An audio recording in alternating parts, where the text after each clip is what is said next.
असली सपने वो नहीं होते जो नींद में आते हैं, असली सपने तो वो होते हैं जो नींद ही ना आने दें। इस वीडियो में मैं आपको doctor APJ Abdul Kalam sir की एक ऐसी कहानी सुनाने वाला हूँ जिसे सुनने के बाद आप अपने सोचने का नजरिया ही बदल दोगे और आप अपने अंदर एक नई एनर्जी को भी फील करोगे।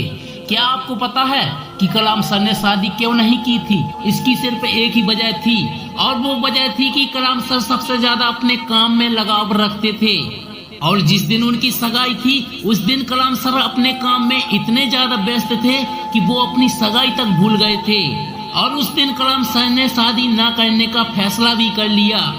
कलाम सर ने एक इंटरव्यू में कहा था कि मैं शादी नहीं करूंगा, मैं तो अपनी पूरी जिंदगी अपने देश को समर्पित करना चाहता हूं। कलाम सर की 19 साल की मेहनत जो 10 अगस्त 1979 को 30 मीटर लंबा SLV-3 रॉकेट 17 टन वजन को लेकर 7:58 पर आसमान में उड़ाया गया। ये रॉकेट 4 स्टेज में था और ये रॉकेट सिर्फ रॉकेट ही नहीं था बल्कि कलाम सर और उनके तमाम साथियों का सपना था जो इस प्रोजेक्ट में कलाम सर के साथ शामिल थे और इस प्रोजेक्ट के डायरेक्टर थे कलाम सर।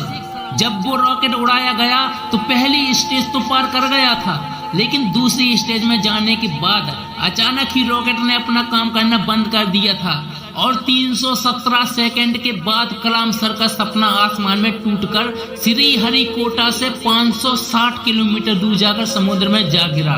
अब जरा सोचो उस वक्त क्या हालत हुई होगी कलाम सर और उनके साथियों की जब उनकी 19 साल की मेहनत, उनका सपना कुछ ही सेकंड में समुद्र में कचरा बन के बिखर गया था।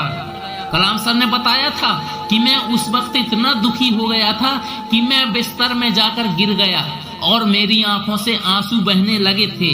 लेकिन दोस्त, कलाम सर हार मानने वालों में से नहीं थे। कलाम सर कहते थे कि पहाड़ की चोटी से उतरने से पहाड़ चढ़ने का तजुर्बा नहीं मिलता, जीत तो पहाड़ की चढ़ानों से मिलती है, चोटी पर नहीं।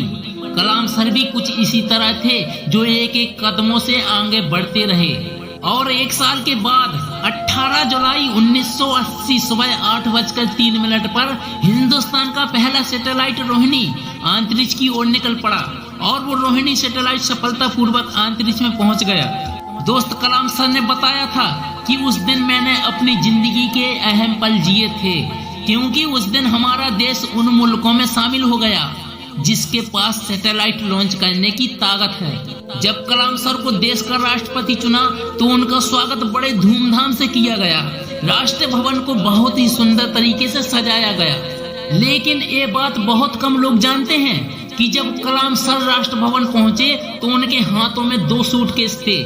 एक सूटकेस में कपड़े थे और दूसरे सूटकेस में किताबें थी क्योंकि कलाम सर किताबों से बहुत प्यार करते थे। दोस्त, अगर इस वीडियो को कोई स्टूडेंट सुन रहा है तो ये बात अपने दिमाग में बैठा लो कि वो किताबें ही थी जो कलाम सर को इतना बड़ा बना दिया। आप किताबों से जितना लगाव रखोगे उतना ही वो किताबें आपको बड़ा बनाती चली जाएंगी। दोस्त, मैंने कुछ लाइन पढ़ी हैं जो कलाम सर के लिए लिखी गई हैं। था वो बंदा कलाम का पर वो कभी नहीं ऐठा करता था, जब भी बैठा संतों के चरणों में बैठा करता था।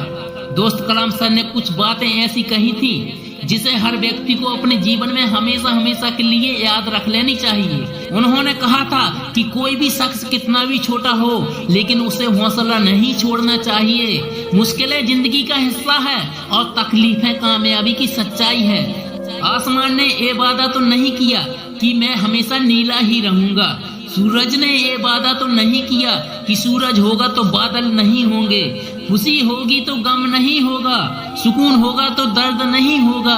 ये जिंदगी की सच्चाई है। अगर आप एक सांस लेंगे तो एक सांस छोड़नी पड़ेगी, अगर कुछ हासिल करना है तो कुछ खोना भी पड़ेगा। इसलिए अगर सूरज के जैसा चमकना चाहते हो तो सूरज के जैसा जलना सीखो। कलाम सर ने तो बहुत कुछ कर दिखाया, इसलिए आज हम कलाम सर के बारे में बात कर रहे हैं। दोस्त, अगर आपके अंदर भी कुछ करने की आग है तो कर दिखाओ और कसम खा लो आज ही कि जो मेरे सपने हैं मैं उन सपनों को पूरा करूंगा।